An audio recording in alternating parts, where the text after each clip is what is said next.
तो दूसरा क्वेश्चन लेके आ चुके हैं आपके पास पर्टिकुलर इंटीग्रल्स का। क्वेश्चन आपके सामने है स्क्रीन पर, देख सकते हो। D Q plus 1 into Y equals to sine of hyperbolic sine X basically आपको दिया हुआ है। अब हाइपरबोलिक किसी को आइडिया ही नहीं होगा हाइपरबोलिक्स होता क्या है, तो जिनको आइडिया नहीं है वो ये लिख के रख लें कि हाइपरबोलिक साइन एक्स का फॉर्मूला क्या होता है, e raise to x minus e raise to minus x by 2।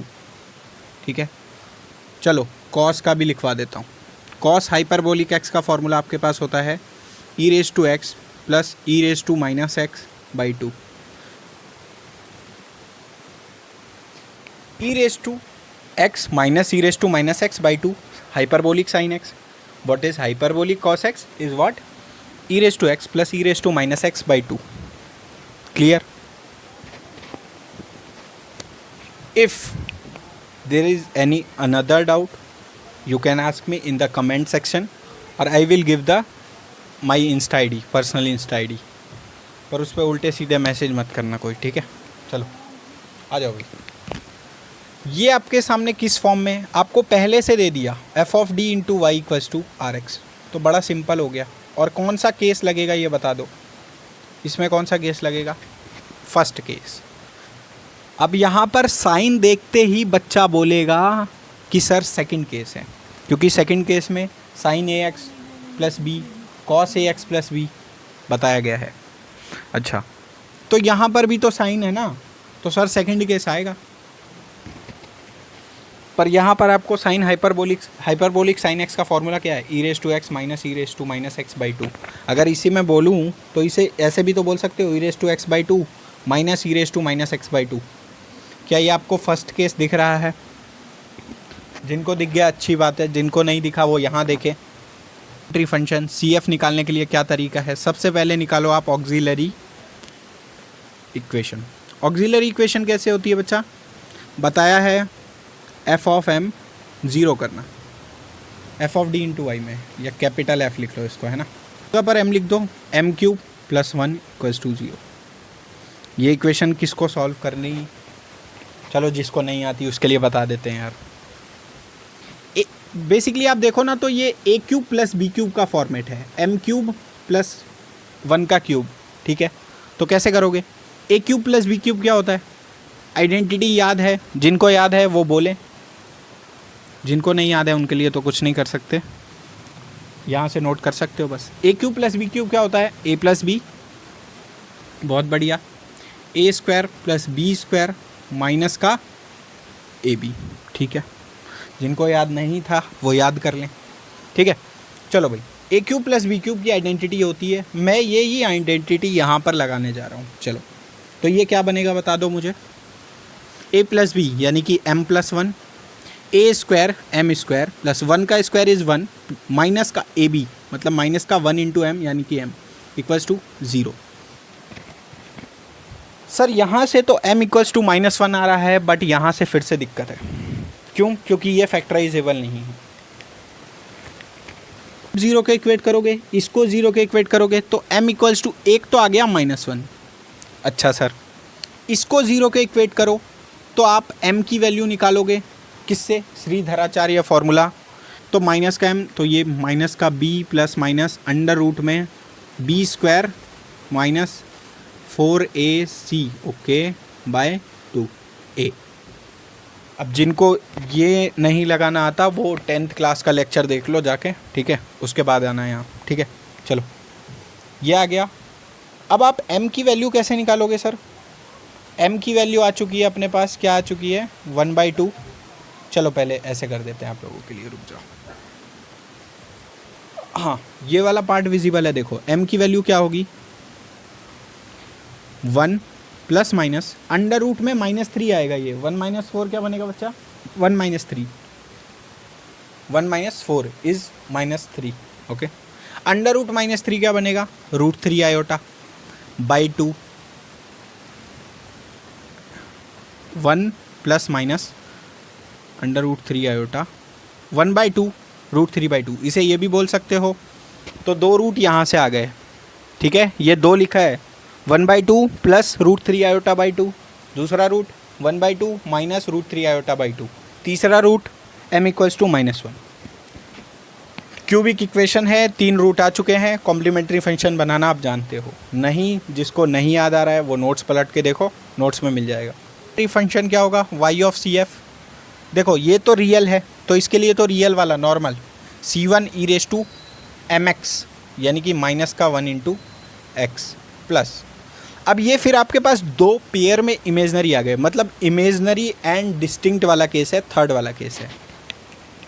Confusion नहीं हो रहा, इमेजनरी एंड डिस्टिंक्ट वाला केस है। क्यों? क्योंकि ये अलग अलग रूट्स आए हैं आपके पास। क्लियर? चल फिर देखो, इमेजनरी आप कॉपी में फॉर्मूला देख लेना, मुझे तो याद है। यहाँ से देखो ये क्या बनेगा, e⁻² क्या होता है फॉर्मूले में, अल्फ़ा x याद करो। तो अल्फ़ा आपका ये है 1/2, alpha plus minus iota beta होता है ना, अल्फ़ा की जगह 1/2, तो 1/2 इंटू एक्स ब्रैकेट में c1 cos beta x. Beta क्या है बच्चा, √3/2, तो cos √3/2 X plus c2 sine beta X. Sine में क्या है, √3/2 एक्स। ठीक है, ये आ गया YCF, ये आ गया। ठीक है,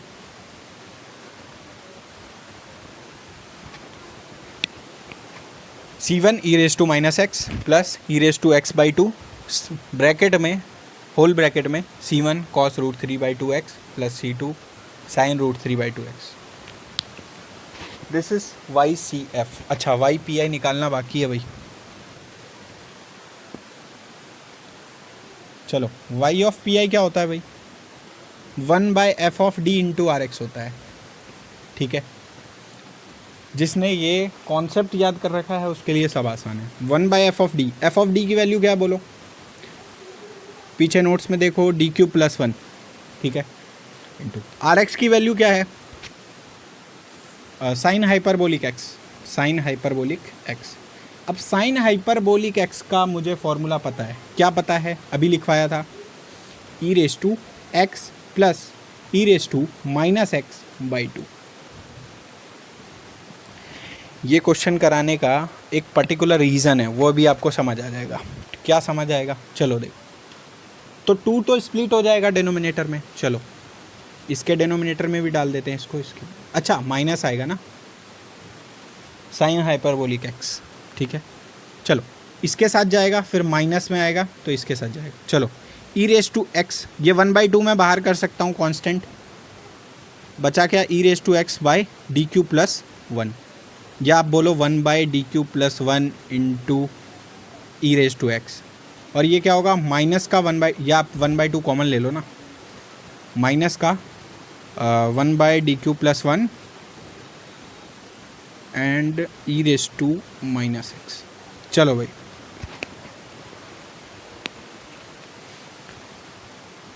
अब क्या किया जाए सर, e⁻ax + b वाला फॉर्मेट याद करो। a को d की जगह पे रखना है और कुछ नहीं करना, तो ठीक है। अगर a को, a यहाँ 1 है, e⁻ax + b, a यहाँ 1 है, 1 को d³ + 1 में पुट करो, कोई दिक्कत नहीं है सर, पुट कर सकते हो। ये 1 बन जाएगा, तो 1 का क्यूब 1 + 1 2 आ जाएगा बेसिकली। बट ये क्वेश्चन लाने का रीज़न ही यही था। यहाँ पर आप करोगे ना, इसे -1 पुट करो, तो -1 + 1, -1 का क्यूब इज़ -1, -1 + 1 इज़ 0। और याद करो, मैंने वहाँ पे कंडीशन में बताया है, कंडीशन कभी नहीं छोड़ते। ठीक है, याद करो, मैंने वहाँ कंडीशन में आप लोगों को बता रखा है क्या, डेनोमिनेटर मेरा 0 नहीं बनना चाहिए। बट सर यहाँ तो डेनोमिनेटर 0 बन रहा है।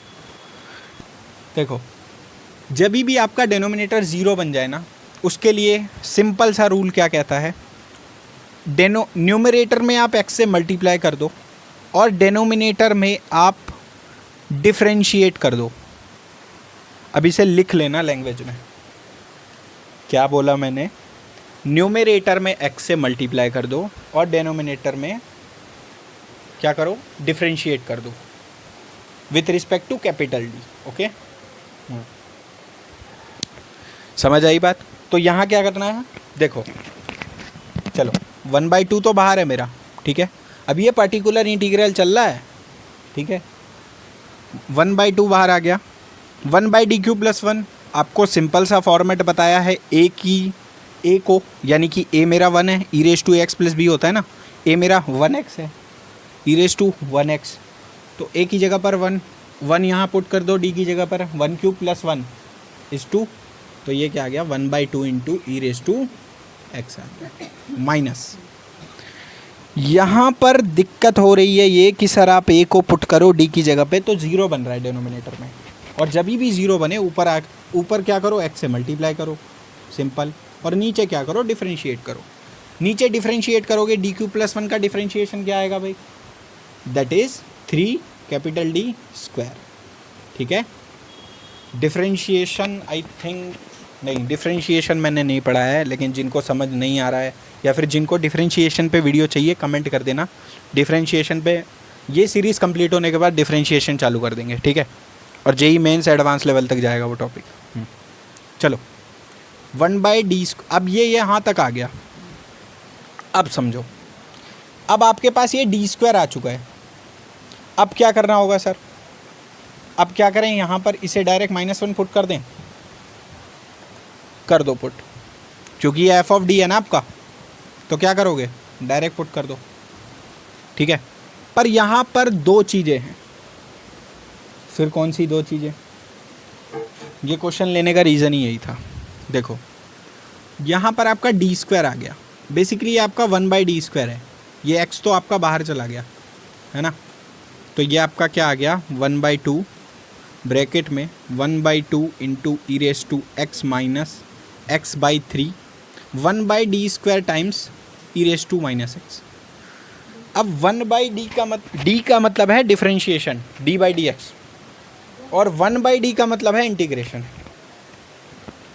Integration is reverse process of differentiation, ठीक है, इतना तो सबको पता ही होगा। तो मैंने कहा आप d² को ना आप d × d कर दो, और 1/d टाइम्स अगर e⁻x है तो मेरे को क्या करना है, e⁻x का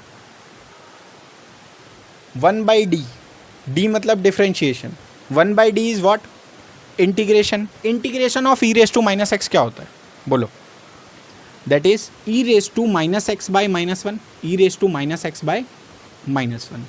अगेन 1/d फिर से बैठा है, तो again we have to integrate this. e⁻x का इंटीग्रेशन क्या होगा, e⁻x/-1, तो ये प्लस का 1 बना देगा, तो आपके पास ये सॉल्यूशन आएगा। अब आपका टास्क ये है कि आप सिंपल जो नॉर्मल प्रोसेस है, आपको फॉर्मूला बताया गया है डी की जगह पर ए पुट करने को, वो प्रोसेस करके देखना, आपका आंसर सेम आएगा, ठीक है। चलो ये ब्रैकेट बंद किया, यहाँ मैंने 2 टाइम्स डिफरेंशिएट किया, अब यही आपका क्या है y of P I, particular integral आपका आ चुका है, CF आपका y ऑफ CF आपका ऊपर बैठा है, तो final solution is y = y of CF + y of P I. सब कुछ सर नहीं करके देंगे, सिर्फ आपको दोनों चीज़ों को ऐड करना है, ठीक है। जो चीज़ें समझ नहीं आई है नेक्स्ट वीडियो भी देखना, उसकी नेक्स्ट वीडियो देखना, कुछ चीज़ें हैं समझ आ जाएंगी, ठीक है। डेनोमिनेटर 0 बने, x से ऊपर मल्टीप्लाई करना है, नीचे डिफरेंशिएट करना है, ठीक है। बार बार कुछ वीडियोस में और बोलूँगा, सबको याद हो जाएगा, ठीक है। और वो 5 सीरीज़ जो आने वाली है उसका वेट करें। बाय।